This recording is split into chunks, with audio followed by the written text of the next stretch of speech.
بسم اللہ الرحمن الرحیم نحمدہ ونصلی علی رسولہ الکریم اما بعد۔ سامعین محترم، آج نماز کے متعلق کچھ اہم مسائل بیان کریں گے۔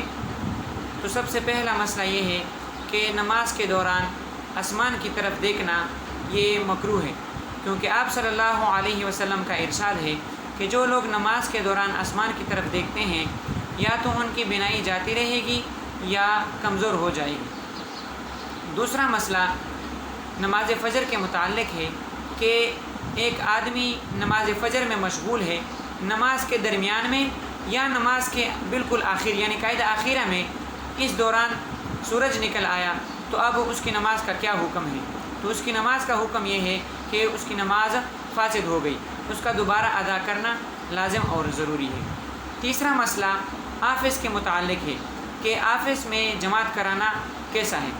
تو بات یہ ہے کہ اگر قریب میں اہل حق کی مسجد موجود ہے تو آفس میں جماعت کرانا خلاف سنت ہے، اور مسجد کے چھوڑنے کا گناہ بھی اس میں ہے، کیونکہ مسجد میں جماعت ادا کرنا یہ لازم اور ضروری ہے۔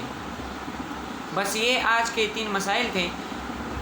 آگے مسائل سننے کے لیے چینل کو سبسکرائب بھی کریں، اور اس ویڈیو کو علم پہ لانے کے خاطر یعنی یہ علم لوگوں تک پہنچ جائے، اس لیے آگے شیئر بھی کریں تاکہ زیادہ سے زیادہ لوگ اس کو دیکھیں اور اس پر عمل کرنے کی کوشش کریں، کیونکہ ہو سکتا ہے کہ کسی کو اس کے بارے میں علم نہ ہو، اور آپ ہی کی وجہ سے آپ کی شیئرنگ کی وجہ سے اس کے علم میں اضافہ ہو جائے، تو اس کار خیر میں آپ برابر کے شریک ہوں گے۔ وآخر دعوانا ان الحمد للہ رب العالمین۔